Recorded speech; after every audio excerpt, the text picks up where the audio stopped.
চলমান তদন্তের মধ্যেই শরীয়তপুরের আঙ্গারিয়া খাদ্য গুদামকে ঘিরে আবারও সামনে এলো সরকারি চাল পাচারের গুরুতর অভিযোগ। কাগজপত্র ছাড়াই 400 বস্তা চাল সরিয়ে নেওয়ার সময় স্থানীয়দের হাতে ধরা পড়েছে একটি ট্রাক। এই ঘটনায় খাদ্য বিভাগের শীর্ষ কর্মকর্তাদের যোগসাজশ এবং একটি প্রভাবশালী সিন্ডিকেটের নাম উঠে এসেছে।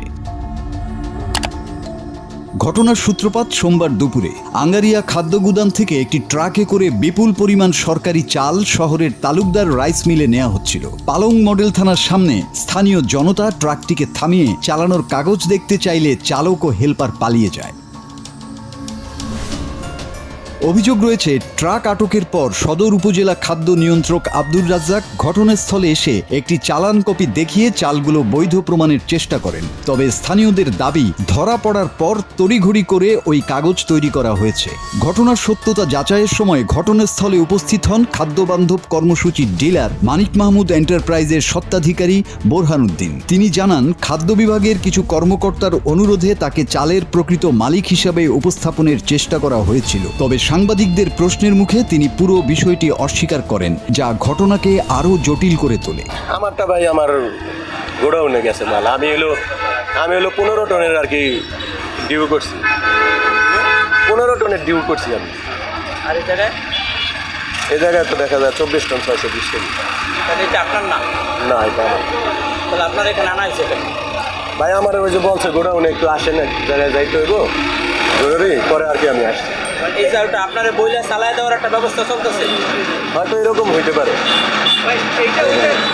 খাদ্যবান্ধব কর্মসূচির ডিলার বোরহানুদ্দিনকে চালের মালিক হিসাবে সাজানোর চেষ্টা করা হলেও সাংবাদিকদের সামনে তিনি তা অস্বীকার করেন। এতে চালের উৎস ও গন্তব্য নিয়ে রহস্য আরও ঘনীভূত হয়।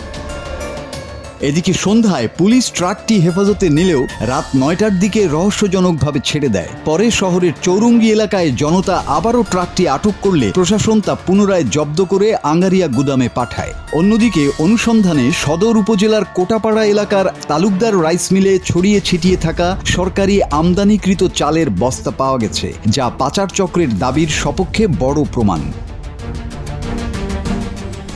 স্থানীয়দের অভিযোগ, আঙ্গারিয়া খাদ্য গুদামের ভারপ্রাপ্ত কর্মকর্তা শাহনেওয়াজ আলম দিনা, সদর উপজেলা খাদ্য নিয়ন্ত্রক আব্দুর রাজ্জাক এবং জেলা খাদ্য নিয়ন্ত্রক হুমায়ুন কবির সহ একটি সংঘবদ্ধ চক্র এই পাচারের সঙ্গে জড়িত। মিল মালিক লিওন তালুকদার এই সিন্ডিকেটকে সহযোগিতা করছেন বলেও জানা যায়।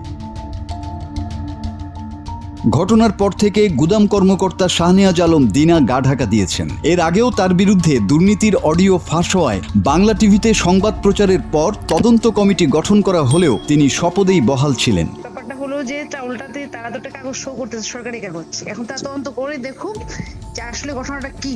ব্যাপারটা এখন দায়ী কে বা দায়ী না, পরে আমরা এটা দেখতেছি। যে 3 সদস্য বিশিষ্ট করা হয়েছে, ওরা কিন্তু এখানকার না, বাহিরের। তো এরা এটা করার পরে নেক্সট স্টেপে আমরা দেখবো। এটারও মাদারীপুরের ওনাদের যে ডিসি ফুড, উনি এটা তদন্ত করেছেন, আমি এটা খবর নিয়েছি।